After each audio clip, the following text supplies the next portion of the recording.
following video is not made for kids. Viewer discretion is advised.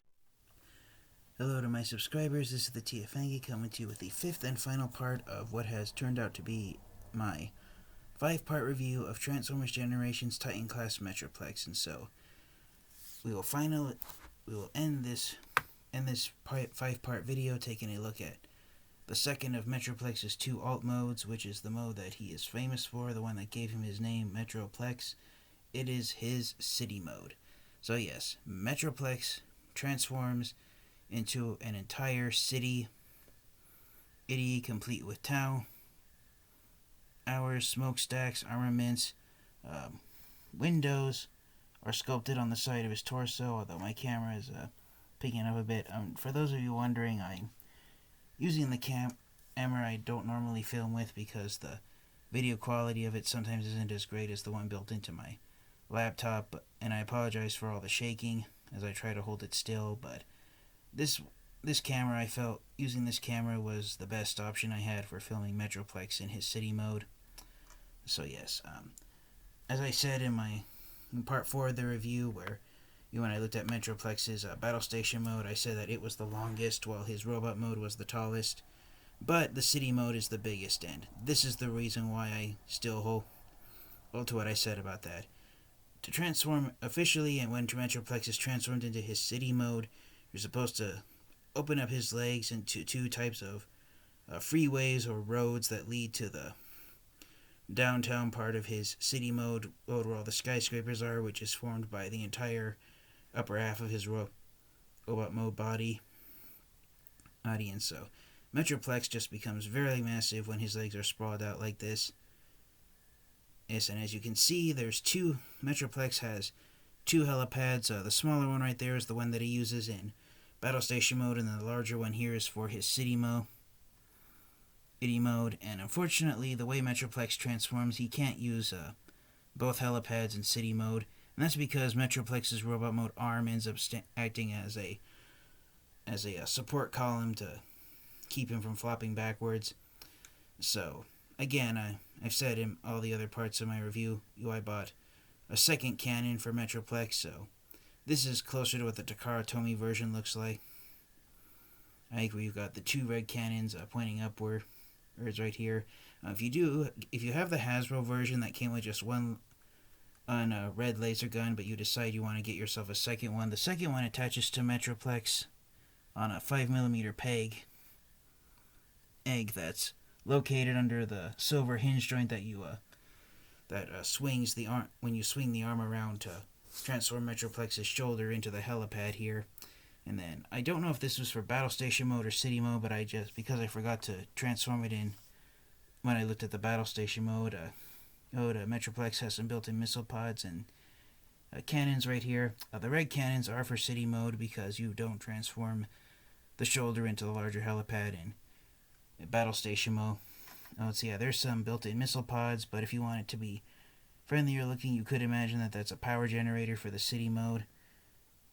And again, just like battle station mode, you transform Metroplex's head where his helmet becomes a defense platform arm. And then one thing I forgot to show off in battle station mode is that you can actually extend the cannons forward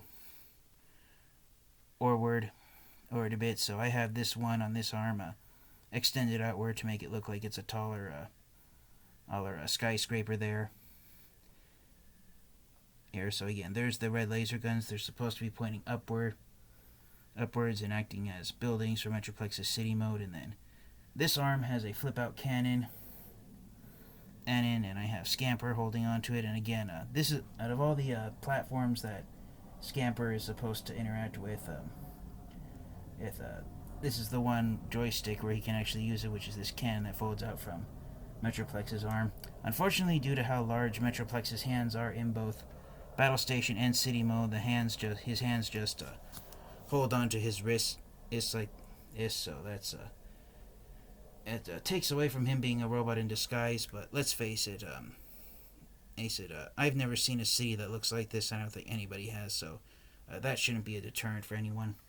And then one of the main gimmicks for city mode is that Metroplex's other shoulder that does not transform into the helipad, and it has a built-in ramp, so if you have any Legends class Transformers, you can slide them down this ramp, and then using your imagination, you can have them travel along the road all the way out here to the exit on Metroplex's city. And so I don't know how my camera's gonna pick it up, but it's hard to see because it's black plastic, but Metroplex has a road that from that ramp it goes all the way down, and even though there's very limited space here, there, I adjusted it a little bit, Metroplex's robot mode feet, if you angle them differently, there's just enough clearance space that if you have a very flat transformer that turns into a car, or that's small enough to fit in there, you can have it drive the entire length of these roads down here. And then you can just imagine these, which are Metroplex's robot mode knee pads, you can imagine those as being tunnel exits. So all in all, I do enjoy right here. And as I adjusted that knee pad, this is one of the reasons I decided to use this camera. Half of the stickers that Metroplex comes with, they end up inside his robot mode legs, which form his city mode. Again, I apologize for not having a flashlight on hand to hold this up, but some of the stickers blend into the black plastic that they attach to, so there's that. There's a huge sticker right there that my camera's not picking up. There's some other stickers around here. There's some that the ramp is hiding, and then there's some other stickers there inside the legs. So all in all, it's a pretty impressive looking city that Metroplex transforms into. And for those of you wondering how massive it is, for a size comparison, there's my copy of Power of the Prime's Titan Class Predaking. So yeah, Metroplex is easily twice the size of the largest combiner that's been released. Alright, and so just to end off the review, here is Metroplex with Kingdom Slammer in his tower mode. Because this area of Metroplex was kind of bland when designing Slammer, Hasbro undercard Tomy made this tower mode for Slammer to have here to kind of fill this area out. So there's Slammer forming another tower for Metroplex. And then I haven't really seen too many photos of people with Sixgun, but just to give you an idea, one thing you can do with Sixgun is break him apart and have him form some other tower sections on here, if you will. You can imagine his legs being surveillance cameras, and then I just plugged these parts here on the tips in case any Decepticons get any ideas of attacking Metroplex in his city mode. He's got Sixgun here Sixgun and Slammer also to keep an eye on him. So yeah, it's officially you're supposed to have this one leg of Metroplex's sprawled out. The other one you leave straight, so that the ramp that folds up from his chest slides up. But yeah, it's very difficult to get the whole city mode on camera for you guys. But that pretty much in a nutshell has been my look at Metroplex. The city mode is massive, it's impressive, and I am just overall thrilled to finally have Metroplex in my collection. So for my final thoughts, do I recommend getting the Generations Titan Class Metroplex figure if you missed out on it when it was released for the first time back in 2013?